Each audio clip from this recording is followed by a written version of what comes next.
Thank you. My question to the panel is, in light of the recent European Court of Human Rights judgment on the ABC case, if you're in government, what do you plan to do to follow up on this? Anybody like to take that up? Hold on. Just a word on that.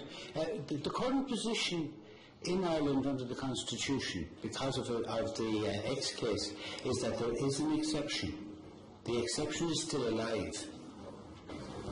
Now, just to put my sleeve out, my personal view on abortion is I have always felt that abortion should not be available until I saw a situation where there was a distinction to be made between a mother and a fetus. And I come from a philosophical background, and I make the point that the potential can be actualized. Okay. Sorry, it may be flawed. You may well be right. I simply said that is the position. It may well be said, and until it's overturned, it's the law of this land. Mr. Chairman, aspiring candidates in the next election, the N4 Action Group was established over 2.5 years ago to highlight to the daily commuters this notorious stretch of 12 kilometres from Castlegold and Storey, and also to highlight to the government, the NRA, the council, the urgent necessity to upgrade this substandard road, which is supposedly leading to the gateway of the northwest. It could be leading to a bog somewhere in the northwest, because it really is one of the most notorious dangerous stretches of roads in this country. The horrific statistic of 29 fatalities over a 40-year period has been reiterated only recently by the county coroner, who described this road as the worst road in Ireland. He described it as the worst road in Ireland, and rightly so. He is day in, day out at inquests, going to families who have suffered tragedies on this stretch of road. Get the question into it, so Bernard. Our question is to each and every one of you, if successful and elected as a TD to Dáil Éireann in the upcoming election, how would you and your party prioritise this urgent necessity to upgrade this notorious stretch of road, and the most important thing, what is your timeline involved here?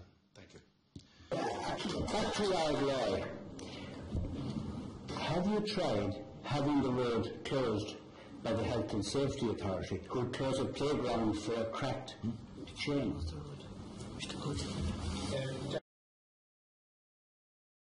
I've been student president for 2 years now. More and more I'm seeing people that are trying to upskill, that have lost their jobs, that are coming into college, and they've been penalised. The grants have been taken away from them. Now we've the registration fee is gone, and we've the student contribution charge. And I just want to hear from the candidates. My students want to know, do you support the reintroduction of the third level fee, or what are your views on the funding of third level?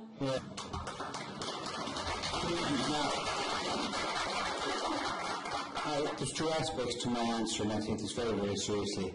I'm a lifelong learner myself, and I teach law to adults.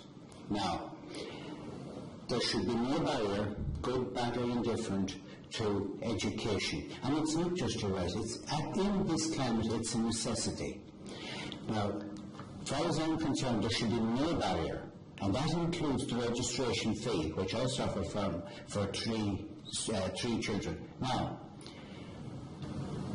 I wrote to the USI last week. I spoke to some of the second and third year students, and I wrote to them, and I suggested something that will put terror in the hearts of everybody up here. And what I suggested was, there are 6,000 of you guys down there. The vast majority of you are over 18. What is wrong with you all registering to vote in Sligo and voting one of your own? And you have there enough. There's enough votes there, not to mention your mammies and daddies, but there's enough votes there to put somebody in the first count in Sligo. Think about that. Okay.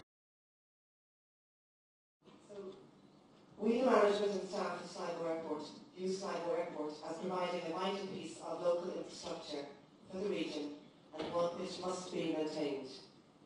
The question we would like to address to each of the candidates tonight is as follows.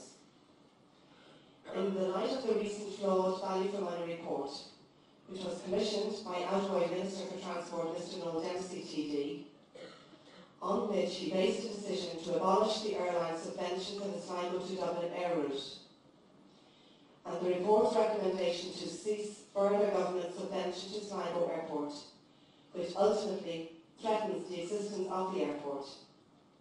What is the policy of each candidate in relation to, number one, the reversal of the decision on the PSO, and number two, the continued government support of Sligo Airport? Thank you. Okay, Dick. Sligo Airport existed before Sligo was called the Gateway City. Took away the airport, and that's what they're at. Take away the airport, and there's when the gate's gone. I say, wake up and smell the roses, lads, because if you don't stop it, what will be next? And that's the scenario we're in at the moment.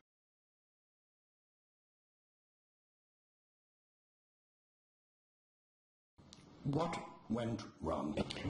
Well, what's bothering me is that all the parties at this table did their apprenticeships inside the council chamber.